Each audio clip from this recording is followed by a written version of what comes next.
Welcome to Issues of Contemporary Politics with Dr. Brovkin.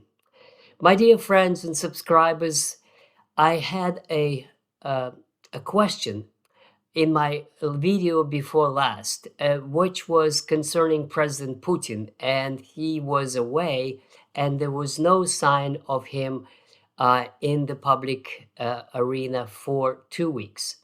And the question was why? And I think I know the answer why. And this is what today's video is about. Putin is back with a message to the West. And this is the topic of today's presentation. Now, during this time, there were a lot of important events happened. As we all know, they were extraordinary to some extent. And it was very strange that President Putin wasn't there to answer those. And it seems to me that the reason why, which is now clear, is that there must have been a debate going on in among Russian leaders as to do next and how to respond to these new challenges. And the challenges you all know, which was the kidnapping of President Maduro, the confiscation of and arrest, or whatever you want to call it, of 2 Russian tankers. And even more important, at the end of December was a drone attack on Putin's residence, which the CIA claimed didn't happen, and the Russians believe and know and provided evidence that it did happen. These are all very, very serious events. On top of it is now threats against Denmark and Greenland, threats to Iran. In other words, these are all extraordinary, we can say historic events on the world stage, and Putin wasn't there. And one had to explain why. So the question that I answer is that there was a debate, but what did they discuss and what decisions were made? And this is what Putin announced to the ambassadors. The occasion was the reception of ambassadors' credentials to the Russian Federation, and Putin gave a small speech using this occasion on the 15th of January to explain his position on many of those issues. Now, before I get to those, I'd like to focus on the very serious voices in Russia and in the West, as a matter of fact, about these events and Putin's inaction. So during the last 2 weeks, there were debates going on, among other places, in Russian media as to why Russia is not taking any action when its vessels were taken. There was implicit criticism of President Putin from the generals, and you see this debate on your screen now. And the criticism was that during Soviet times, the Americans wouldn't have dared to arrest a Russian tanker. Why are we not doing anything? And the generals were discussing what could have been done, among other things, not only to seek confrontation by sending a military escort, which could easily run into another missile crisis as in 1963. No, but they were suggesting things like ramming American Coast Guard ship that tried to board a Russian vessel, and show in many other ways that Russia is not going to abandon its vessels and its ally, such as Maduro.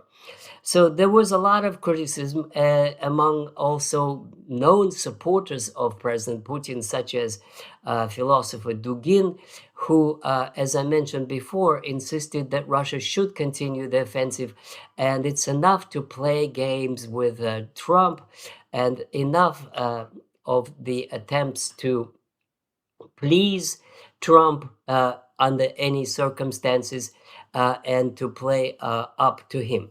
So these were the domestic critics. Now, in the West, Putin's silence was understood mostly as that Putin is scared, or that Putin doesn't have any anything to answer with, and that the United States is strong and Putin is in Trump's pocket, and the interpretations like this.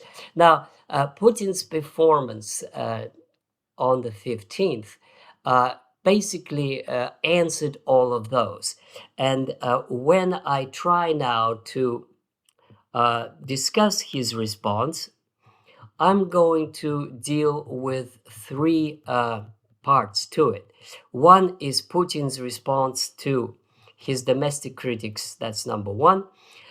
His response to Europe, and specifically to the coalition of the willing in Europe, that's number two. Putin's response to Trump, that's number three, and Putin's response to Cuba, Brazil, BRICS countries, and the rest of the world, that's part number four. So this is Putin's response to domestic critics. Now, obviously, he didn't say, this is my response to my domestic critics. There was nothing like that at all. This is my interpretation of what the message is. And I think what the message is to those critics is that there are more important things than picking up a fight over a vessel. And as far as Maduro is concerned, it is he didn't say anything like that at all. It was all implicit. This is all interpretation. But the implication was that Russia is loyal to its friends and allies. Especially Cuba was mentioned, and all Latin American countries, and that Russia does not accept a language of dictates and demands and violations of United States Security Council and United Nations rules of international behavior. So it was a mild reproach to Trump, but I'll get back to it later. But to the domestic audience, to the generals, the message was the special military operation will continue, and we are not going to pick a fight over relatively minor things, and we will concentrate on the big thing. And the big thing is that the special military operation will continue until all its aims are achieved. That is what he said to his domestic critics. Now, to European Union, I think the most important one in his speech is actually addressing the Europeans. Now, what he said is one thing, but there was another component to Putin's response to the Europeans, and that is a strike by Oreshnik hypersonic missile on the drone factory in Lvov, which is a few kilometers to the Polish border, which really created a big sensation in Europe and the European press, because the Europeans, nor the Americans, have no way to counteract this missile. There's no way to stop it. In other words, the message to the Europeans is double. On the one hand, we can reach any target in Europe if we want to. As a matter of fact, Russian generals were saying that it's enough to tolerate that Poland is sending over all this military equipment that they buy in the United States. They're all participants in the war. It's not acceptable that they pretend that they're not involved, whereas they are. They produce all kinds of weaponry, they send it to Ukraine, and we shouldn't take it any longer, the Russians generals say. We should strike at them. Now, what Oreshnik has shown to the Europeans is that Russia could, if it wanted to, destroy its military facilities, and especially those that are destined for Ukraine. Now, that's one side of it, but not in his speech. In his speech, Putin gave the other side of his response to Europe, which is probably the core of his message and the most important one, which is that he talked back, he recalled back his 2021 December address to the Europeans just before the special military operations began, where he offered to have a new collective security for all, new architecture of security for Europe. Now, at that time, the West just ignored it and ridiculed it and didn't take it seriously. Maybe they'll do the same thing now. But what I think today is different from the point of view of Mr. Putin is that Russia has shown that it is winning in Ukraine. Russia has shown that it is willing for a compromise if there is a rollback to NATO. This is the core of his proposal. NATO is no longer relevant. NATO is no longer up to the task of providing security to its members, especially in the context when Trump is undermining NATO, doesn't care about NATO, and wants to annex a territory that belongs to a NATO country. Wouldn't that be better in these circumstances to rethink architecture of international relations and security for all? His message to the Europeans, to Macron and to Starmer and to Merz and others is that, look, the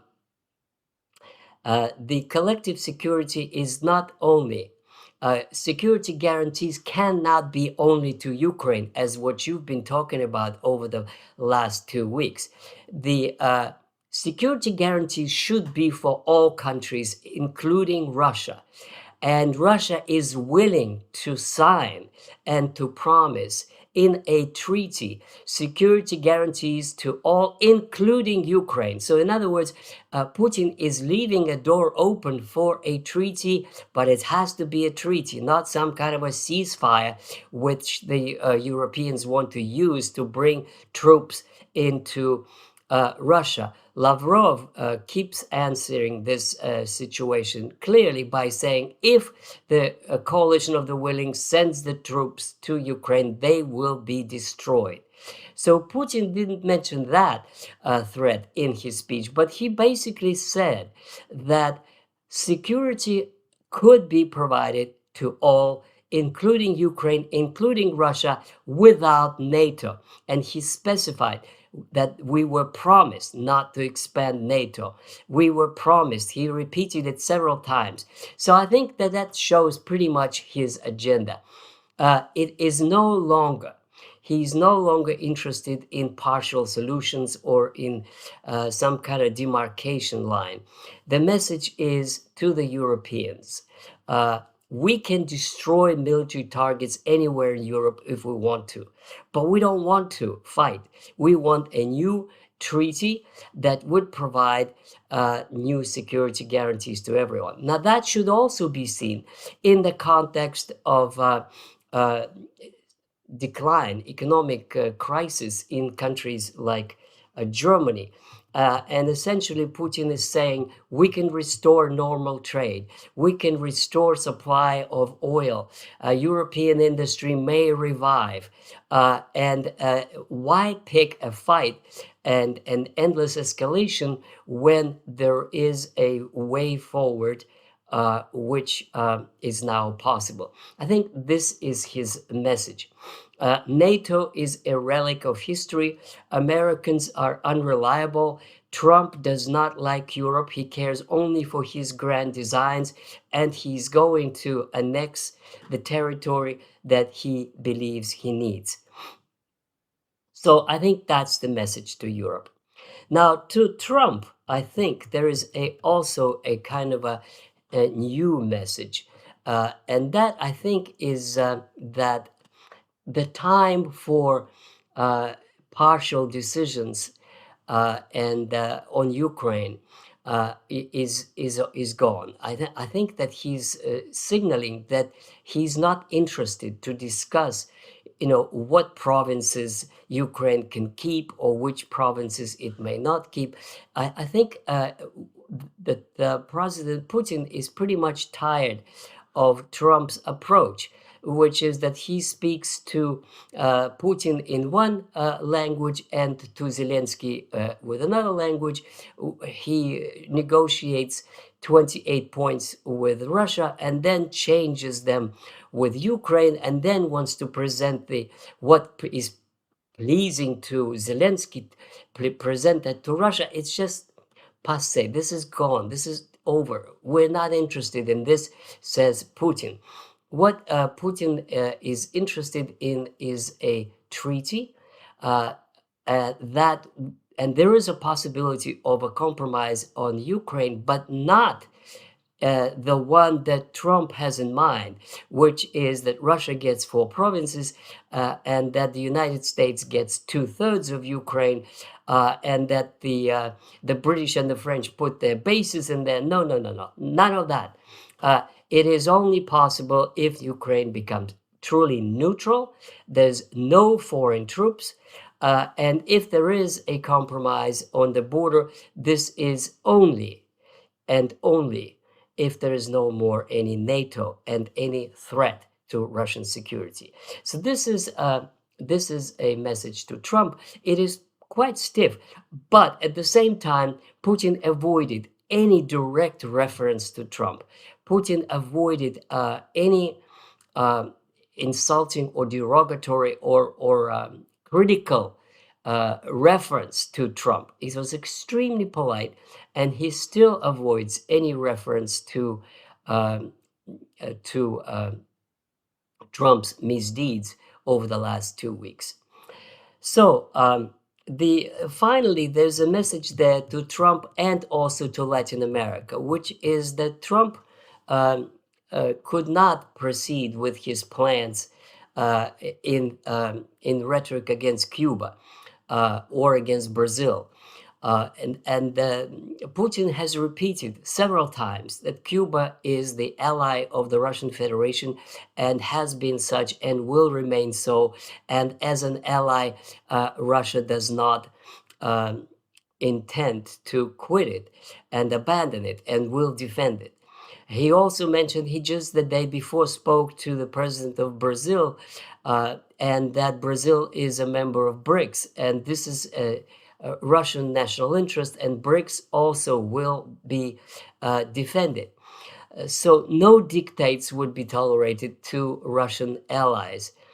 And to other countries in the region, he positioned Russia as saying that Russia is for the rule of law, for the respect of the Security Council resolutions, and against those who dictate and impose and demand and take other people's property. So the signal to Trump is, look, we are ready to move on, but only on our terms. If you like it, take it or leave it, but our position is firm. So here's my conclusion. Putin defined his agenda for 2026. He showed to his domestic critics that he is thinking far ahead and in far more grander terms than simply which province in Ukraine will be Russian and which will not be.